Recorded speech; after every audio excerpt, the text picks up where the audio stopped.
Has this ever happened to you? You have your Cricut out, you get your fabric mat, you got your fabric, your brayer, and you are ready to have your Cricut cut some fabric for you so you can get sewing quicker and easier. Then you take the cover off the fabric mat, you place your fabric where you want it, you use your brayer because you know that it needs to stick really well for it to stay, and as you're braying it, you realize the fabric's moving, so shoot, this mat is not sticky enough. Now what are you going to do?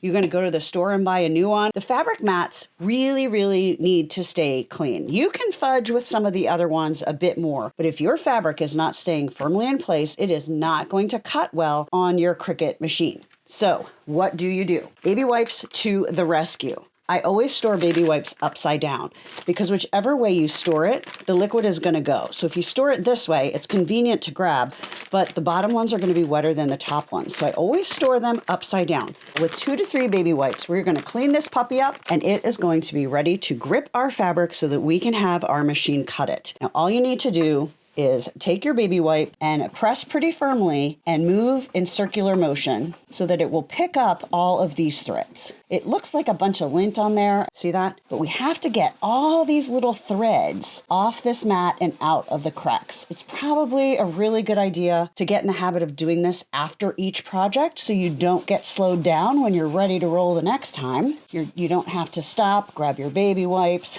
clean your mat, wait for it to dry and become sticky again, and then be able to move on. I'm going to try and start doing this after each project so that I am not slowed down like I am today. So you're just going to keep going until you get all this fuzz off. Usually it takes 2 to 3 baby wipes, and I figure it's a good hand and finger workout. Just occasionally turn the baby wipe so that you have a fresh place for the lint. It's going to make it pick it up easier, and just move across the entire thing in this circular motion.